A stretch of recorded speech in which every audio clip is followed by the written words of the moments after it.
My name is John Freeman. I'm the editor of Granta magazine, and I'm here in Amsterdam tonight to launch the Pakistan issue of the magazine. And I'm going to be talking about how we came to Pakistan as a theme, but also the magazine's history and where we're going in the future. What's going to happen in the digital age, and will it kill us or make us survive? Because very quickly what the magazine did is it became sort of a place for the collision of different genres. They took memoir seriously, they took travel writing seriously. They started to publish book, literature and translation, early Gabriel Garcia Marquez pieces, memoirs by Doris Lessing, long form reporting, which basically I think if there had to be a philosophy behind it, it was that there is no such thing as objectivity. That the subjective experience as a reporter in the field is almost as valid as what you report and verify. And so over the course of the first 15 years of the magazine under Bill Beeford's editorship, it created the sort of concoction, and the cocktail, whatever you want to call it, which is still what Granta is today, which is a sort of cultural space where writers can try out ideas, where they can have almost as much space as they want. We're not going to report stories which you read about all the time. We want sort of to engage the imagination, because I think the imagination is ultimately what will make our understanding of other parts of the world come alive. I think reporting can only take you so far unless it tells many stories at once and becomes literature. And Pakistan is having one of the best literary renaissances, I think, in very recent times. I mean, Daniel Louis Newton, who writes these incredible stories about the sort of shift from feudal culture in the Punjab region, Mohsen Hamid and his sort of steely economy and his engagement with the ways in which Pakistanis are represented, Kamala Shamsi and her robust sort of classical storytelling and her great interest in the plight of women in the world, Nadim Islam and his sort of magical realist style, and his incredible grasp of the way in which the war on terror is affecting the lives of everyday Pakistanis.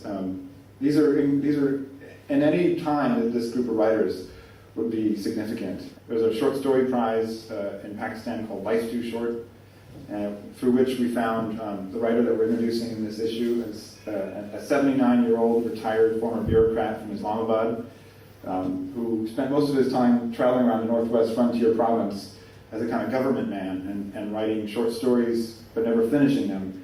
And he retired, and his brother said to him, you should really get back to your stories. And so he did, and he turned one into this contest, and he nearly won, but he got the attention of an editor who brought the story to us. So part of what we do when we put together these issues sometimes feels a bit like stalking people, and it also feels a bit like traveling in a way, because we're constantly dealing with people who know more about where we're going than we do. And I think in some ways, being an expert on a region can actually get in the way of finding what is actually the best writing. 20 to 30 years ago, when Granta first launched, it was a very different publishing market. Most people, there weren't these massive chains to the extent there is now. Your attention span is being chopped up into smaller and smaller bits. And I think ultimately the reaction to all of that is to want the deep submersion of, if you're a reader, of what long-form writing provides. There's no other experience like it, because with a movie, it's presented to you, it's already imagined, music is already played for you. A book is special in that you have to imagine it with the writer.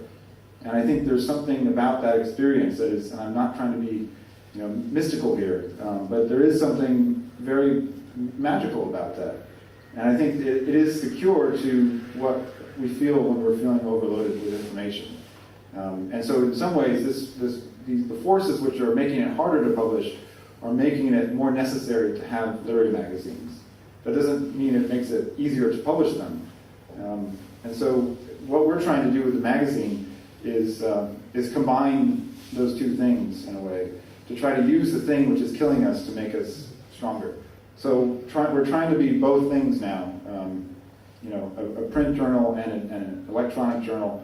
And I think ultimately we lose money, every issue, try to lose less and less, but we're losing money. And if it weren't for having a very generous financial backer, we probably wouldn't be here.